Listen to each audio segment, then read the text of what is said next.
We don't have to look far to find a city where everything feels possible. Shanghai is right here, a place where dreams are built and opportunities seem endless. For centuries, Shanghai has been a powerhouse of administration, maritime commerce, and trade.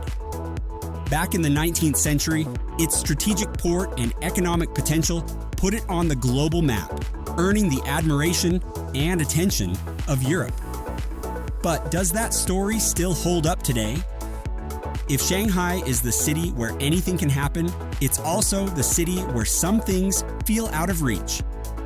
Beneath the dazzling skyline and booming economy, Shanghai faces serious challenges: housing shortages, economic pressures, and a hidden side that often slips under the radar. Let's dive deeper to uncover what's really going on in this city of dreams and where it struggles to keep the dream alive. For migrants flocking to Shanghai from rural areas, the city's bright lights and big opportunities often come with a harsh reality. Finding a place to live is no easy feat. Most don't have the hukou, Shanghai's permanent residency permit, which unlocks access to proper housing and full amenities. Without it, many are forced to get creative with their living arrangements. Think basements, underground tunnels, or crammed apartments shared by a dozen or more people. Yes, it's as tough as it sounds. Living downtown, that's a dream for most, with rent prices rivaling global hotspots like New York and London. To keep costs somewhat manageable, many migrants and young professionals turn to dormitory-style housing. These shared spaces are a lifeline, especially for students and recent graduates chasing their dreams in the city's buzzing center. Back in 2019, the demand for rental housing in Shanghai hit a whopping 4 million units, but supply just couldn't keep up, turning the housing market into a pressure cooker. For those priced out of central Shanghai, the outskirts become the next best option. These fringe neighborhoods might offer cheaper rents, but they come with their own challenges: long commutes, aging infrastructure, and the constant threat of redevelopment and eviction. Worse, renting in these areas can make it harder to get the permits needed for children's schooling or even basic family stability. And here's the catch: those affordable apartments you see advertised, many are packed with as many as 24 residents per unit, with rents often far higher than promised. It's a tough market, and the growing demand is putting serious strain on Shanghai's already stretched infrastructure.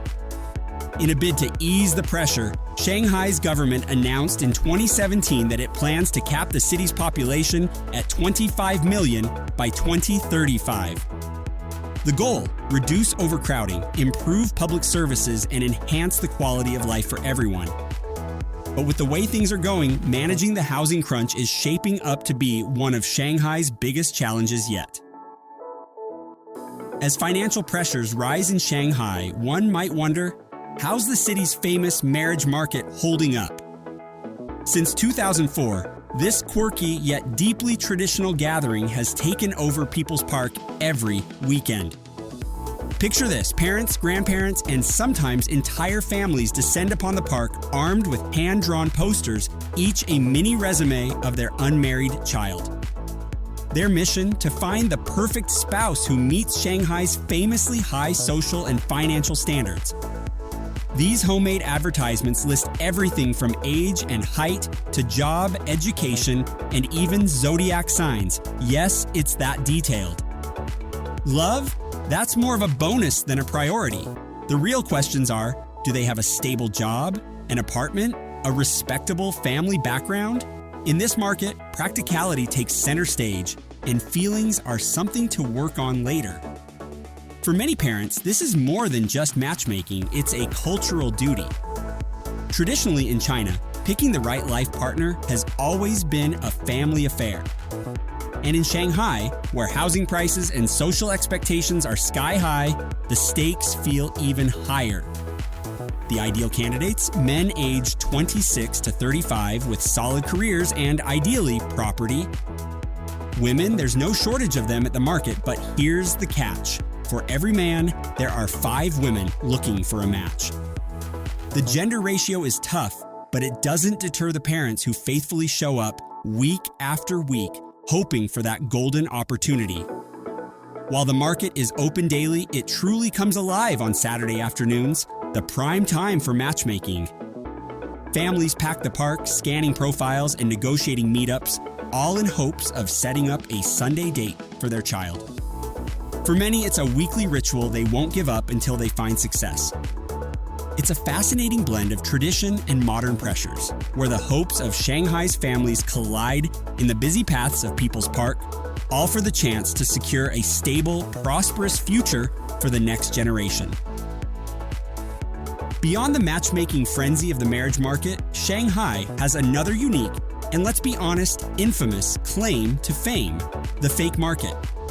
Often called the Paris of the East, Shanghai is a haven for counterfeit goods, and for shoppers with a taste for luxury but a tighter budget, these markets are impossible to resist.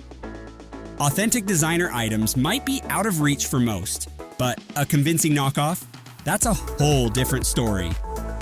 These markets are a treasure trove for bargain hunters looking to snag designer handbags, trendy sneakers, or name brand apparel at a fraction of the price. But here's the catch. While the deals seem too good to pass up, quality can be, well, hit or miss. Electronics, for example, can come with all sorts of issues. Think faulty wiring, incorrect voltage, or parts that break the moment you use them. Sometimes those bargains turn out to be more trouble than they're worth. The most famous spot for fake finds is AP Plaza, tucked away in the underground level of the Shanghai Science and Technology Museum. It's Shanghai's largest and most iconic fake market, a sprawling maze filled with everything from designer bags to flashy accessories. It's a magnet for both locals and tourists, offering endless options for anyone wanting the look of luxury without the hefty price tag. Another hotspot is Chipulu Clothing Market, affectionately known as Cheap Street. This bustling market is a paradise for fashion lovers, with row after row of trendy clothing, shoes, and accessories, all at jaw-dropping prices. If you're after a stylish wardrobe update but don't want to drain your bank account, Chipulu is the place to be. Just be prepared for replicas of famous brands at every turn. It's what the market is known for. But as exciting as these markets are, they come with a darker side. Counterfeit goods don't just hurt legitimate businesses, they can also land buyers in hot water. Travelers who unknowingly purchase knockoffs might face legal trouble if they try to resell or transport them abroad. Even more unsettling, these markets are often tied to organized crime, creating ripple effects that go beyond just a cheap handbag. In Shanghai, the fake markets are part of the city's vibrant yet complicated economy and culture. They draw in curious visitors and eager shoppers, but they also raise big ethical and legal questions, ones that linger long after the thrill of a bargain fades. Once celebrated as the Magic City and the beating heart of China's economy, Shanghai now finds itself at a crossroads. Known for its glittering promise of opportunity, the city is facing challenges that are shaking its foundations. Shanghai's key sectors, foreign investment, trade, and real estate, are under immense pressure. Add soaring living costs and skyrocketing rental prices to the mix, and many residents are starting to question whether they can afford to stay in this once unshakable metropolis. The numbers paint a stark picture. In just 1 month, nearly 380,000 people packed up and left Shanghai. Where the city once attracted top talent from Europe and America, its demographic makeup is shifting. Newcomers now hail from places like the Middle East, Africa, and Russia, but consumer spending within the city is plummeting. It's a sharp contrast to Shanghai's former image as a magnet for global professionals. Walk through the city and the signs are everywhere, literally. For rent signs now line the areas around metro stations, but inquiries are few and far between. The real estate market is struggling too. Even steep discounts aren't sparking much interest, with 250,000 properties hitting the market last month alone. Yet transactions for second-hand homes are in free fall. Shopping malls, once bustling with energy, now feel like ghost towns. Many businesses are hanging on by a thread, while others have already shut their doors for good. A major driver of this downturn? The exodus of foreign capital. By mid-2024, more than 12,000 businesses had left Shanghai, with a whopping 80% of them foreign-owned. It's a sobering statistic that highlights just how deeply foreign investment shaped the city and how much its absence is felt now. The struggles don't stop there. Youth unemployment is surging, with more than 1 in 5 young adults, ages 16 to 24, out of work. For many Shanghai residents, the dream of stability is now found elsewhere. Whether it's for education or a fresh start, the idea of leaving Shanghai has never been more appealing. At the U.S. consulate, lines stretch long with people desperate to secure visas. This year alone, in just the first month, over 380,000 people processed their paperwork to leave Shanghai, a record surge that reflects the growing desire for change. From empty shopping malls to crowded visa lines, the signs are clear. Shanghai's economy is at a critical juncture, and the decisions made now will determine the city's future for years to come. One of Shanghai's toughest battles? Air pollution. It's a serious, persistent problem that the city can't seem to shake. From fine particulate matter, PM2.5, to nitrogen dioxide, the culprits are plenty: heavy industry, non-stop traffic, and constant construction. And thanks to Shanghai's location, dense population, and iconic skyscrapers, polluted air tends to get trapped, making the problem even worse. With nearly 30 million people, it's no wonder Shanghai's streets are packed with cars. Every day, countless vehicles pump out nitrogen dioxide and carbon monoxide, adding to the already smoggy skies. While the Chinese government has made strides toward cleaner energy, coal-fired power plants are still running, releasing sulfur dioxide and other harmful gases into the atmosphere. Then there's Shanghai's status as a major industrial hub. The city is home to factories and production facilities specializing in chemicals, metals, and construction, all major contributors to air pollution.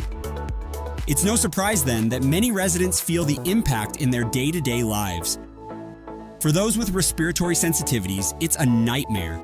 Conditions like asthma, bronchitis, chronic coughs, and even respiratory infections are all too common.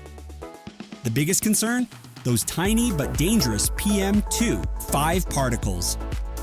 These microscopic pollutants are small enough to get deep into your lungs and even enter your bloodstream. They've been linked to serious health issues like heart disease and stroke, and long-term exposure to polluted air can weaken the immune system, leaving people more vulnerable to infections and illnesses. For Shanghai residents, the stakes are high and cleaner air feels more urgent than ever.